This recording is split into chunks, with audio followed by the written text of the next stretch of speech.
মামুনের মা বুড়িকে আমি বিয়ে করার প্রস্তাব দিচ্ছি। এই লুচ্চা বেড়া, এ হালা গুরমার ঘরের গুরমা, তুই মামুনের মারে বিয়া করতে যাবি কে? দুনিয়াত কি বেডি মানুষের অভাব পড়লো নাকি?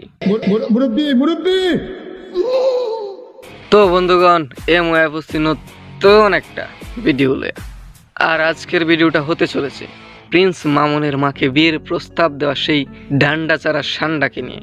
So let's go.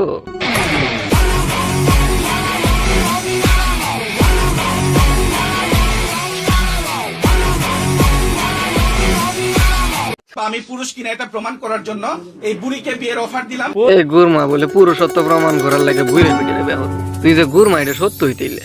কারণ তার ছেলে বুড়ি বুড়ি বিয়ে করে টাকা হাতিয়ে নাই। ছেলে টাকা হাতায় নেয় দেখে তুই বুড়া বেটিরে বিয়ার প্রস্তাব দিবি? আর এই প্রস্তাবে বেটি রাজি হবো, তুই ভাবলে কেমনে? ও বলতে পারবে যে আমি ওকে, বা লাইলা কোনোদিন বলতে পারবে যে ওকে আমি কোনোদিন ব্যাড টাচ করেছি? হ্যাঁ, তোমার এই কথাটা আমি মনে প্রাণে বিশ্বাস করি, কারণ আমি খুব ভালো করেই জানি ব্যাড টাচ করার মতো সম্পদ তোমার ওইখানে নাই। আমি হিজড়া। তুই হিজলার মতন থাকগা। দেখছস, তুই বেটিরে বিয়ার প্রস্তাব দেস আর বেটি তোরে হিজরা কইতাছে। কত শরম গাছও ধরে না ফাঁসাদ ধরে। এই বুড়ি নিশ্চয় আমার কাছে এসছে, তাছাড়া বুড়ি আমার জেন্ডার নিয়ে কিভাবে কথা বলে? হ্যাঁ, এই বেটি খুব খারাপ বলছে, আপনাকে হিজরা বলছে। আমি এটার বিরুদ্ধে প্রতিবাদ জানালাম, তীব্র নিন্দা করলাম এটা নিয়ে। ওনার উচিত ছিল আপনাকে গুরমা বলা। কয়েকজন আমাকে বলেছে, আরে লিখন এত সুন্দর দেখতে, তারপরে সে কেন মাস্ক পরে আছে? এই প্রশ্নের উত্তর তো আমাদের মামুন ভাইয়ের মা দিব। আন্টি আন্টি কোন কেন লাগে মাছ পড়ছে? সে মোহর মধ্যে থুতু দিবি দেখা, এই কারণে মাস্কটা পরে তাই।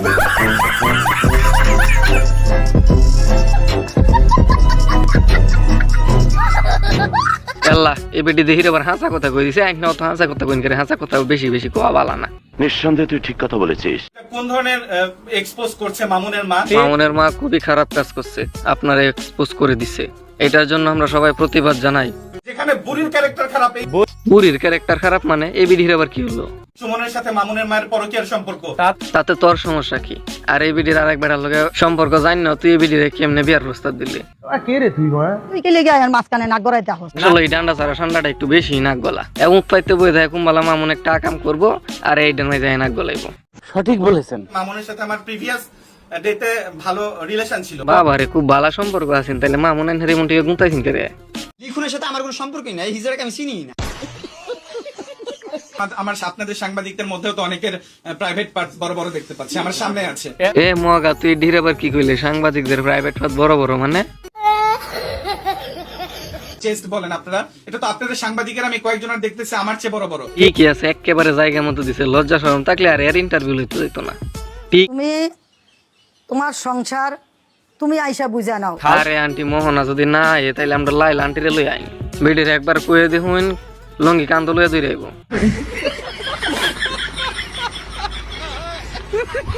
আরে বুড়ি মহিলা, হাজবেন্ড ওয়াইফের মাঝখানে তুমি কি তা করো? আসমু না, সোশ্যাল মিডিয়া সবার জন্য সমান। হ্যাঁ দিছে, একেবারে জায়গা মতো দিছে, করে উচিত কথা কয়ে দিছে। সোশ্যাল মিডিয়া সবার লাগে সমান, বাপ পুত ভাইরা ভাই মিললে মিশে সোশ্যাল মিডিয়া চালায়া যায়। লাগা সম্পদকে আগো লিগা রাখিয়া থুইছি। আমার ছেলের খাইবো, আমার ছেলের বউ খাইবো। কত জায়গা সম্পত্তি আছে না, তাইলে ছেলের বউয়ের সম্পত্তির দিকে নজর দিন খেলে গিয়া। আমার সম্পর্কে বিডি ইমরান আছে, ইমরানের জিজ্ঞেস করে দেখো। আল্লাহর এই দুনিয়া তাই আর সাক্ষী পাইলেন না, আমার কথাটাই কই দিতেন। এই বাটফারের কথা কইলেন শেষমেশ, এত আরো বড় বাটফার। এই যে জুনিয়র সাকিব, ওরও জিজ্ঞাসা করে দেখো। দেখছে দেখছে দেখছে এবারে কি সাক্ষী গুলা দোলা হতেছে। ইতানে নিজেই তো সারাদিন মানুষের বহাকা, যারা ভাত ফানা খাইতো এরা রেখো সানুন বাইরে দিত। সিনেমা কবে শেষ হইব জানি না, শেষ এখন তো অপেক্ষায় রইলাম। আজকের মতো